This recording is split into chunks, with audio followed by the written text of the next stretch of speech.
Uh, Hello viewers, this is Vishal Mishra and here I am at Beichuan Conference Center in China where IRL school was taking place, and today with me is Dr. Janusz Wasowski.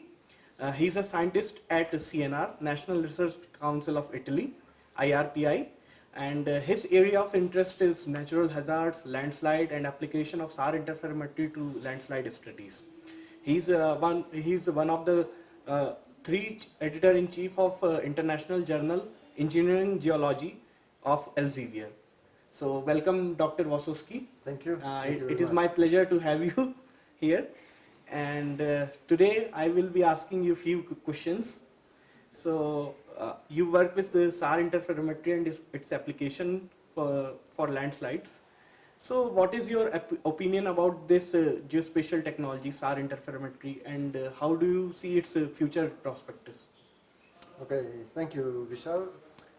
Yes, I've been working on applications of SAR interferometry for about 20 years, and especially for landslide investigations. And things have improved a lot in the last 20 years. We had difficulties at the beginning, but now we have better data, better quality data, more satellites. We also have free data now as of 2014 from the European Space Agency, Sentinel-1 and Sentinel-2 data, and the coverage is almost global. All land mass is more or less covered every 6 or 12 days by Sentinel-1, which we use for interferometry processing. And this is very good news. Also, the software processing software has improved a lot, so we are ready, and the thing is to take advantage of this data that are available and use it for landslide investigation. Landslides are a little bit more difficult than some other features like volcanoes or earthquake affected areas because landslides are smaller. But with the new generation satellites, we are getting very good results, and it is a low cost technology because we can cover large areas, so it is very advantageous. You talked about type of data and processing software.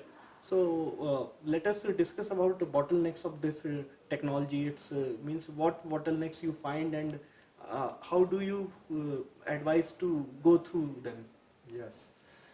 Yes, every technology has advantages and some disadvantages, and this is also true for INSAR interferometry. Uh, Things have been improving because we have higher revisit time, and so the satellite overpasses our area of study every 6 or even less, fewer days, and the resolution has improved. But there are still some technical issues and concerning the data quality. All limitations due to viewing geometry of radar satellites, and the users like geologists or engineering geologists who are interested in exploiting this technology have to be very aware of those technical issues, technical limitations. Another problem is interpretation difficulties. The interpretation is not always simple because you are working with a target that is moving on slope, and the deformation or the displacement that you detect could be not only due to a landslide displacement but some other local, very localized deformation. So we need to go into the field and check, and then we can be more confident in our interpretation. We need ground truth. So not only good processing, but to be confident in the interpretation, we need to go and check. Do the In ground situ, truthing. ground truth. So, what is your advice to the researcher in the field of this SAR interferometry? Well, to be really aware of the limitations, another limitation that I didn't mention is that we can detect very slow movements. It doesn't work for faster landslides, so be aware of that. If you have a faster landslide moving, say, more than 1 meter per year, that would not be suitable. Also, if we have vegetation, like in this area here in the mountains of Sichuan, the technique doesn't give us much information, so you may need to look into other solutions.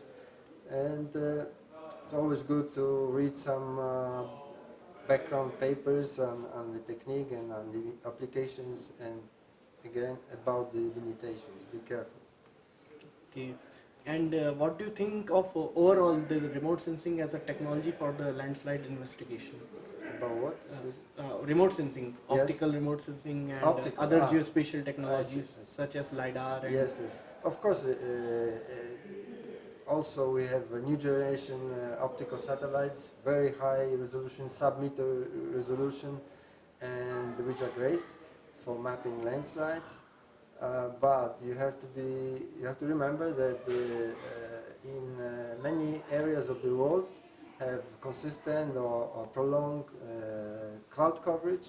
So say like even here we have clouds every day, so you may not get the information, and especially when we have landslides that occur often in rainy season, you may have clouds for weeks or even months, and you will have no data about the landslide distribution. Radar has no problem with clouds, so this is another very important advantage. That also, when you have an important event, high intensity rainfall, you need the data immediately.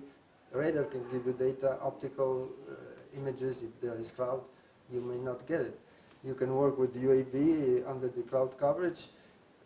Low elevation, low altitude, that is also okay, but you have to be aware of that.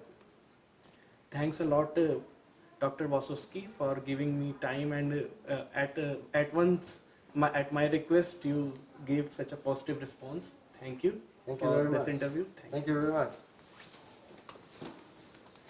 Okay.